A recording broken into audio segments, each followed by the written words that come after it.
देखिए, बारीकी से सोचो कि स्थूल शरीर के बिना कोई क्रिया नहीं हो सकती है,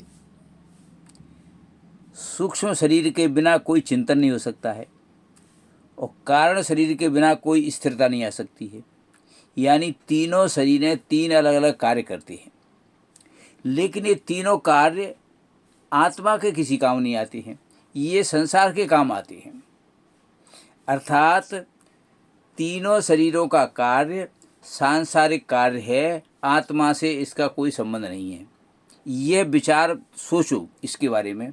जब ये सोचने लग जाओगे तो आपको क्रिया से लगाव नहीं होगा, अर्थात कर्तव्य का महत्व नहीं होगा। आपको जो वस्तु है उससे लगाव नहीं होगा, अर्थात ममता नहीं होगी। आपको जो वस्तु नहीं है उसकी इच्छा नहीं होगी, अर्थात कामना नहीं होगी। जब आप तीनों शरीरों के कार्य को आत्मा के से संबंध नहीं रखोगे, तीनों शरीरों के कार्य तीनों शरीरों के कार्य संसार के काम आते हैं, आत्मा के काम नहीं आते हैं। इस धारणा से आपके मन में न ममता होगी, न कामना होगी और न कर्तव्य निष्ठा के प्रति लगाव होगा।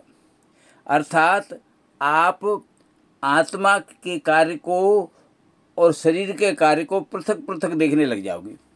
जब पृथक देखने लग जाओगे आप, तो आपके दिमाग में ये बात रहेगी कि संसार में परमात्मा के अलावा और कुछ है ही नहीं, क्योंकि परमात्मा के अलावा अगर कुछ और होता तो हमें इनसे लगाव होता। ये जो कार्य हो रहे हैं वो हमारे लिए होते।